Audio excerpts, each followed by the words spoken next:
一個舊樓嘅安全問題。呢次嘉賓呢，我哋現場請嚟有香港物業管理師學會會長馮國雄啦。另外喺我身邊呢，就有建築測量師何繼業嘅。早晨，兩位嘉賓。早晨。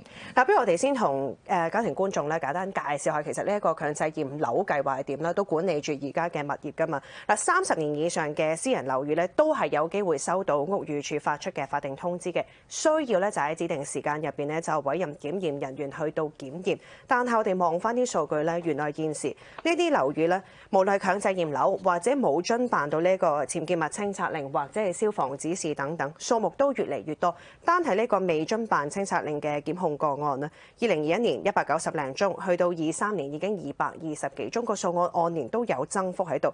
點解大家都唔去遵辦呢一啲指示？不如我哋先請馮生同大家解釋下。係嗱，我哋個經驗咧，見到呢家業主咧，即係而家個制度咧，就係話如果啲樓舊啦，有問題啦，咁咧要通過一個業主大會，大家通過要夾錢呢個程序嘅嚇，大家投票同意先得嘅。咁但係呢個係一個有少少矛盾嘅嘢嚟嘅，或者係一個笑話嚟嘅。咁我哋嘅經驗，任何業主咧都唔係好願意去夾錢嘅。就算每年加管理費，你個加幅多少少咧，都有人反對嘅。咁你叫佢夾一個維修成個大廈、成個屋苑嘅費用咧，可能動輒都10幾20萬啊、20零萬啊咁樣、30萬咁樣。咁佢又點會願意咧？咁樣咁通常所以就變咗就好拖拖拉拉啦。咁呢個係第一個致命嘅原因嚟嘅。咁所以我哋認為咧，喺呢一方面咧就唔應該由業主去決定夾唔夾錢嘅。當佢一個問題牽涉到公共利益，因為樓舊啦嘛，跌啲紙皮石落嚟批盪落嚟咁樣，已經係可能係整親過路嘅人啊，有危險咁樣，呢個就唔應該由業主自己決定啦。嗱，譬如喺你嘅經驗裏邊咧，即係業主好多時都係因為從要夾錢嘅問題啦，學你咁講。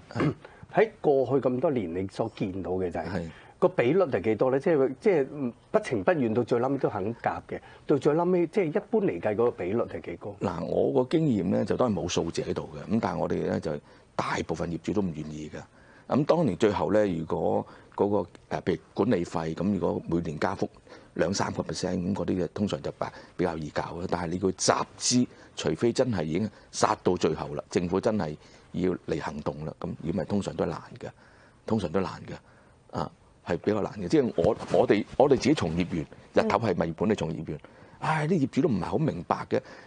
就樓好舊噶嘛，要夾錢。但係我哋當佢放工翻到去自己住嘅屋苑咧，我哋就變翻業主噶咯。我哋又有咁嘅諗法噶。即係你睇下呢個情況，一個人日頭係從業員，就覺得要夾，但係夜晚翻到屋企，佢就係業主咧，佢又唔係好願意夾。嗱，你見到呢個真係相當矛盾嘅問題。頭先解釋咗強制驗樓嗰個情況啦，消防指示又點解咁難遵辦咧？會唔會有啲咩當中嘅挑戰存在住？我自己嘅睇法咧，就係除咗頭先個夾錢問題之外咧，就係因為消防處咧，佢嗰啲負責嗰啲消防幫咧，佢每幾年咧就輪流去換人嘅。咁消防整改咧，就可能阿 Thomas 可能做清楚啲。咁因為又要請顧問，又要出啲圖啊咁樣。咁呢個 file 去到遞交俾消防處之後咧，佢睇完之後咧，咁可能俾咗啲 comment。咁呢個時間唔短㗎。咁跟住我哋收到 comment 之後，我哋就同顧問傾啊，同業主大會傾咁，跟住再翻俾佢咧，可能嗰個消防幫已經換咗第二個啦。咁第二個咧又要重新再睇個 file， 呢個係其中一個原因咧，令到個時間係比較長嘅。何生係咪咁嘅情況咧？嗱，可以咁講啦，就業主頭先阿馮生講得好清楚啦，個態度。我諗另一個咧就係業主係冇錢啦，或者係唔想去有人做主導啊，因為咧大家覺得以前招標啊，就係做呢個維修工程合約咧好煩啊，牽涉好多麻煩事啦，咁好多人係逃避。嗱，講翻技術嘅層面咧，咁我覺得咧就譬如你話強制驗樓、強制維修咧，坦白講技術難度唔高嘅。係啊，只要業主肯做咧，其實都有我哋嘅做得到嘅，因為屋宇署嘅要求我哋都清晰嘅。嗱，消防改善工程咧，其實早期出嘅消防改善工程咧，係複雜啲，因為點講咧？譬如啲水缸嘅尺寸又要大啲啦，我哋嗰啲駁水係最大嘅困難啦。舊樓譬如咧幾層高嗰啲嘅結構嘅上面未必承托到，咁早期咧係難嘅，但係其實咧早幾年啊可以咁講啦，消防處都聽到我哋好多意見，其實將好多要求寬鬆咗，所以而家嚟講咧係做水缸唔係一個好重點。當然局部樓宇可能個別係有啲困難，但係其他咧都應該係相對容易。但係問題在於你話係咪消防幫或者消防處而家嘅程序複雜咧？嗱，去到今時今日咧，大家都緊張嘅。因為個嘅要求係放鬆咗，所以咧而家嘅審批咧，我相信喺技術上係容易過關。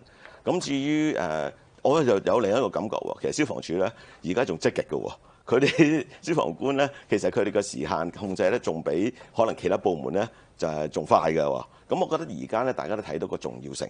我覺得而家喺呢個行政程序咧，未必係最困難。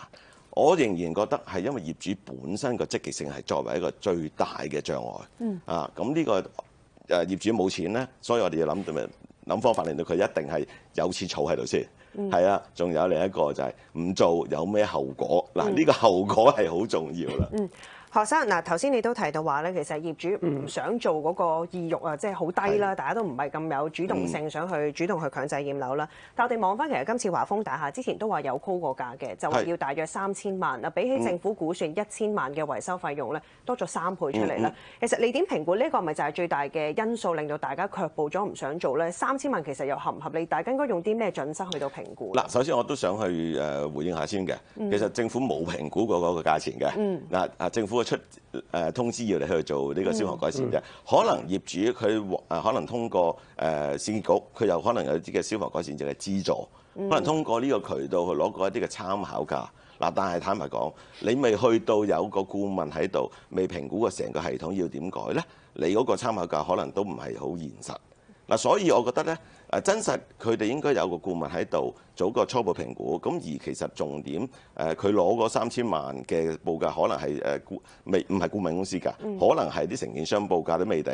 咁你話3000萬係咪合理咧？嗱，要睇個系統啦。嗱，其實我哋坦白講，市場競爭嘅啫，我哋要推動個市場有合理嘅競爭。嗱，呢個我哋做任何樓宇維修或者消防改善工程，都必須要做好個市場環境，等業主係有一個合理嘅選擇。嗱，呢個重要。咁所以你話3000萬係咪合理？我唔會評論佢，但係我覺得如果個規模咁大，如果佢可能要加水缸，又要做呢個可能要做翻個花灑系統，改善好多，咁仲有消防門，每道門都可能係1萬幾千蚊，咁可能都有一個相當大嘅數目。正正呢樣嘢，你早期肯去儲錢做，你就唔會咁頭痛。咁我哋覺得如果你必要做嘅，你都要做㗎啦。咁政府亦都可能佢合資格都有啲資助俾佢嘅喎。咁我諗呢個位咧就唔可以因為真係貴而唔做。唔做引起嘅後果就係自負啦。